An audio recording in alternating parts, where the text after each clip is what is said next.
Hey guys, it's Missy Wolf, and I'm here with Doug Gray from the Marshall Tucker Band. How are you, first of all? You're so busy, and I know there's a ton of stuff coming up, but how are you doing?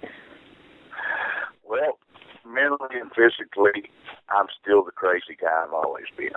So that's the perfect line that I can always come off with. We're just liking the work. 45 years later, we're still on the road. Play small places. Just finished the Charleston Southern Ground with Zach Brown. Right. I mean, people just don't realize, and they just don't realize how busy we really are. People that live down the street from me, I was working in a new house, and people that was living right down the street from me, they had no idea who this long-haired hippie was that was fixing this house, And I'm thinking, well, the long-haired hippie's 68 years old, baby, and can get up and down the stairs pretty doggone good, luckily enough. Right. So, that's great. We're working and we're out here and never being one to want to turn down old friends that own clubs or own concert venues years ago. I still have you working, and the reason that you work with these guys, I mean, you still go to Manhattan and you call your best buddies or go out to dinner with guys that run Madison Square Garden, Right. So, I mean, it's fun for us, and we'll play a small place, play a large place, and don't really mind. I like the intimate situation myself. Right. But, as many places as we want to play, I probably turn down anywhere from 60 to 70 shows a year. I was going to ask because, I was looking at your calendar earlier, and I was like, you've got shows booked so far out in advance, and you're so busy all the time. And I'm like, when do you take a break for you? You really are. You've kept busy. I mean, how many shows do you do per year? I'm guessing it's between 200 and 300 just from what I've seen. But what we try to do is cut it back. I have grandkids, and both of my daughters are, they're professionals and they do their stuff. Mm-hmm. Even though one of them, Missy, she was out with me on the road all the time. She's 23 and just got her psychology degree. And the other one, she does that business as well. Right. So, they love for me to come home, but at the same time, after 10 days, both of them with the grandkids, they're saying, you're a nervous wreck. Why don't you go on the road? And, my buses and trucks are all at the warehouses, and everybody's ready to go do this or that. I'd say we work about 135 shows a year. Oh, okay. And I take the rest of that time and either spend it at, I live in Myrtle Beach now again. Ooh, fun. And they really, and I go back a couple hundred miles to Spartanburg and go down to that house, and then I'll stay there for a bit. And after a couple of days, they say, you got to go somewhere, and I've always been able to do that, and it works good. It works really good. The grandkids get to see me, but, as the fingers of the family grow, they have to grow for both sides of the family, and I've always been one to understand that, and it's a little hard for a lot of women or men to take. Right. Whenever you don't, you think about your grandkids and then you can't be there, or you think about somebody or whatever, and you still can't be there. And, of course, I've been married quite a few times for that reason, probably. But as I look around, I couldn't have chosen a better career for knowing I was going to do this starting at 7 years old. That's incredible. I mean, you guys, you've had a really long career, in music. I mean, the band first formed in 1972. So, I mean, that's a long time. And what do you credit to the fact that you've been able to, remain successful all of this time? Well, it has to start from the memories that we created the first 7 years that we were out on the road. Mm-hmm. We were friends with everybody. We made memories with everybody. We were families and grew the family larger and larger and larger. We started out during, what I call the hippie times, And we were big groups of people, and people would follow us around, rent buses and big tour buses and come to our shows and stuff like that. Now, those people left for a while, and then they come back. their kids grow up and get out of school or whatever, and or leave home and go to work or whatever they did, then they would start coming back to see our show again, and then all of a sudden their grandkids would say, man, I really like the cool band I heard, 25 years ago at the park, at the park or at the fair or whatever. And so all 4 generations start coming, and then you're around 45 years. And I get excited. I get excited just talking about it. This is not boring to me. Right. This is an obligation to all the fans that were there, that listened and they named their horses after Marshall Tucker, or Tucker or Marshall, and their dogs, and then their family, and then their kids, and then all that stuff. And unfortunately, we get a picture of an animal every so often that Tucker passed away. Somebody will come up and say, dog passed away, and his name was Tucker. And, we've tried to maintain that relationship. People think I'm crazy. I mean, we got tons and tons of people on the Marshall Tucker base. On MarshallTucker.com. I can't answer those on Facebook, but on my 2 personal Doug Gray Facebook pages, I answer them all. Right. Both of them are loaded up to the max. So I'm answering people. You're coming to Conroy, Texas. You're coming to, L.A. You're coming, nobody knows. And they look at the schedule, and they get the emails of where we're going to play. And then you don't have to do this. Nobody does. Most entertainers won't spend the time to do it. Right. But most entertainers ain't going to stay around 45 years. Well, exactly, yeah.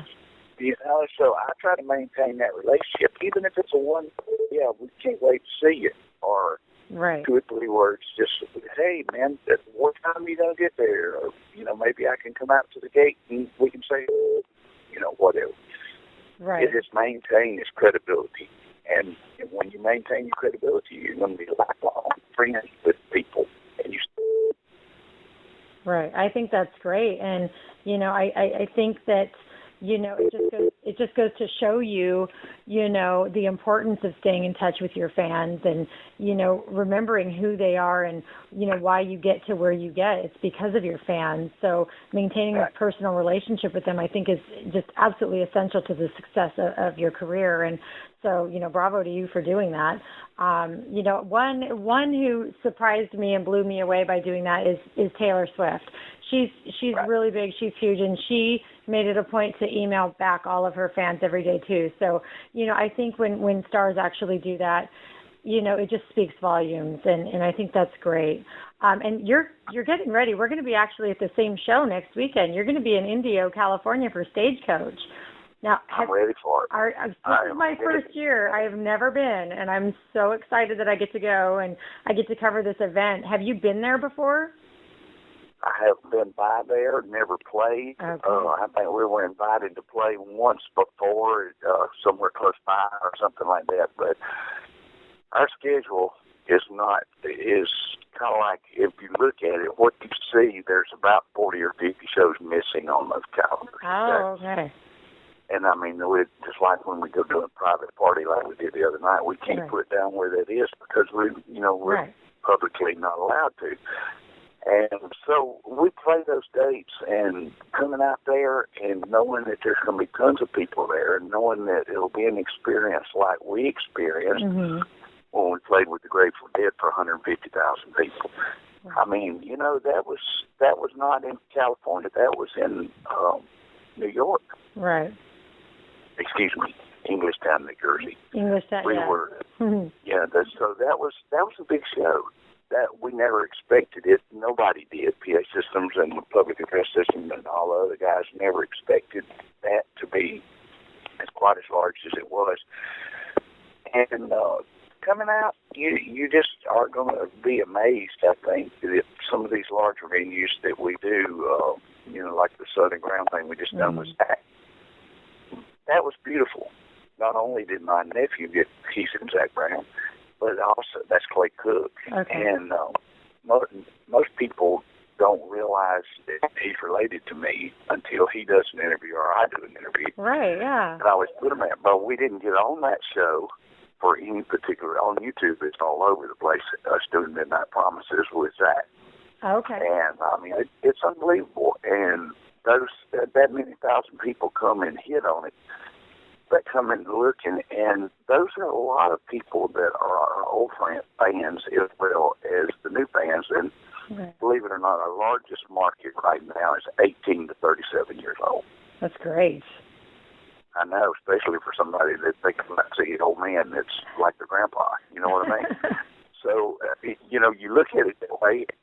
People every day say that, you know, I kind of don't look like that or act like that. But, right. You know, I'm very fortunate and I'm blessed in a lot of ways for that. But I think that coming out to California is, you know, people don't know this, but our office is actually out in Beverly Hills. Okay.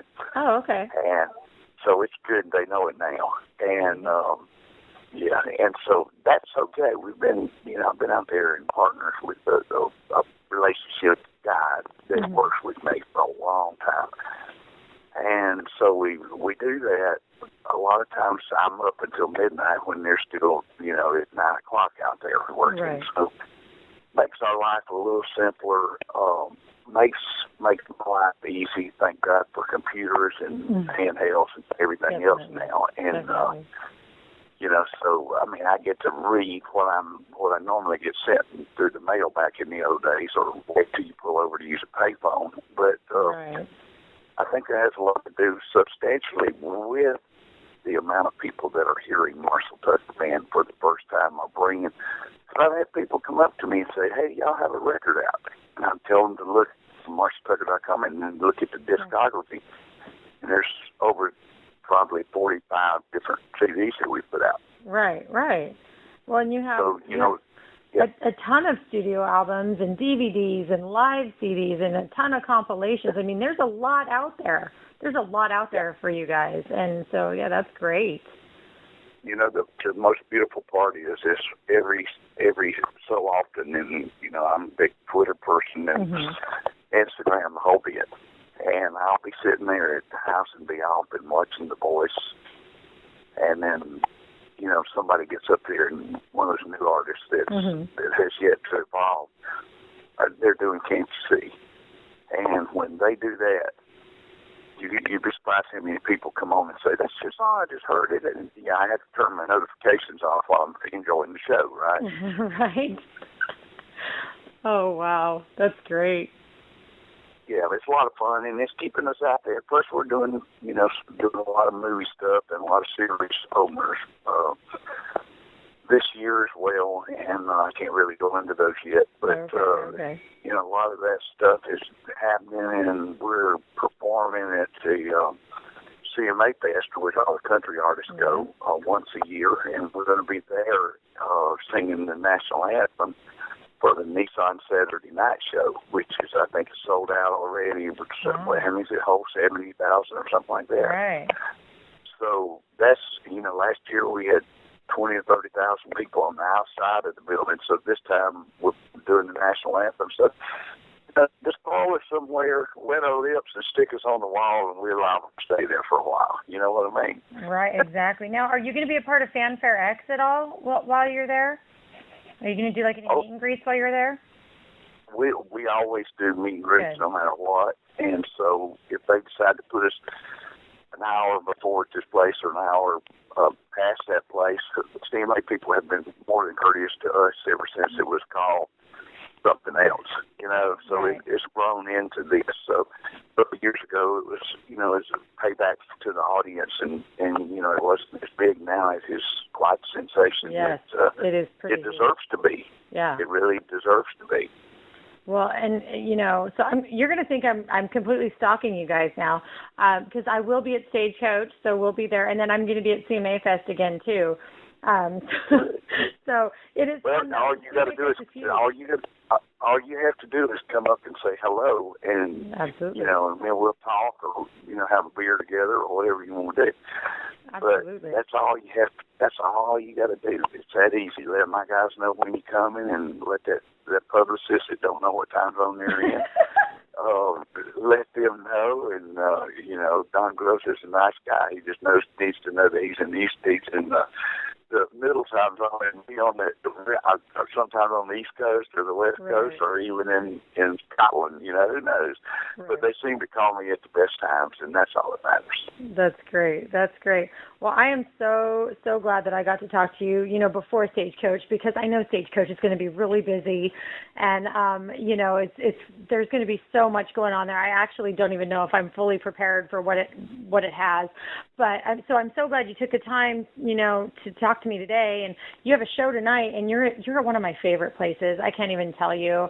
I love Houston, Texas. I love Do-Si Do's. It is one of my most favorite venues, and they have like the best food and the best coffee ever. I don't know if you've eaten there or not yet, but they really do have great food. So I'm completely. We've been here 3 or 4 times, and it's a small, intimate place run by a really nice guy that does a lot of benefits for a lot of different organizations, and that's kind of what we do. We've done it many times for these guys, and I remember coming down here I know you weren't even born then, but coming down here when there was one Holiday Inn downtown Houston, Texas. Oh, wow. And it was a round Holiday Inn, and we threw a Frisbee off, and it busted the window off the 30th floor.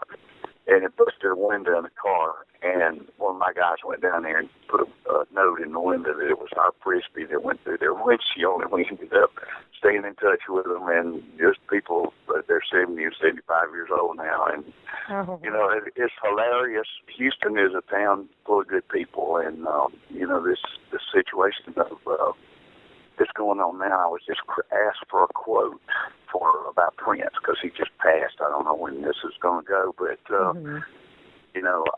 was around out there at Warner Brothers whenever that was going on, before they signed Prince, and everybody. I can say one thing for him, knowing him, the little short time that I did in the earlier days.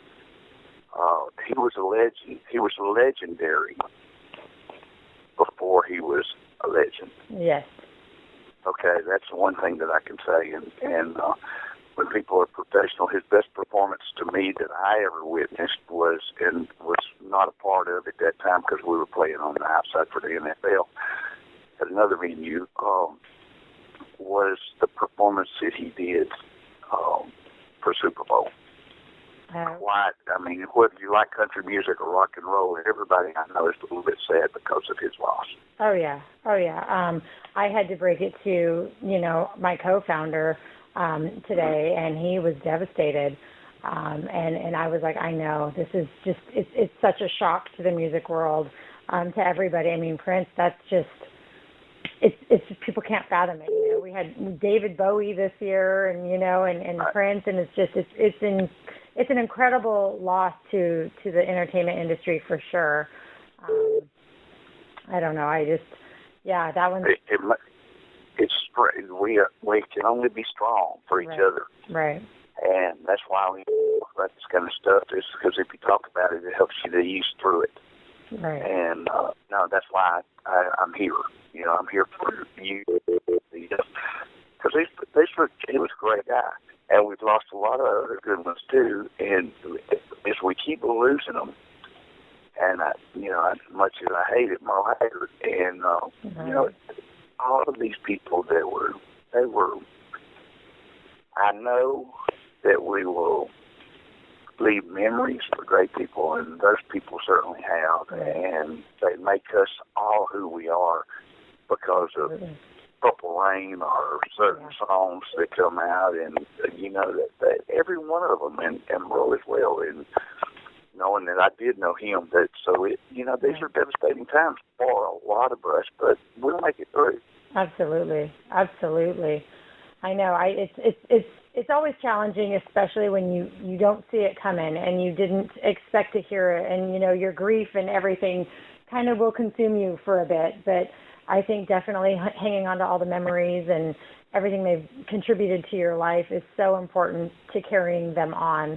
And I'm sure that, he's super grateful, looking down on you right now that you're remembering him and what he's done and how much he's added to your life. I think that's really great. And the fact that you've, talked to everybody about it today, I think that's really, really awesome as well.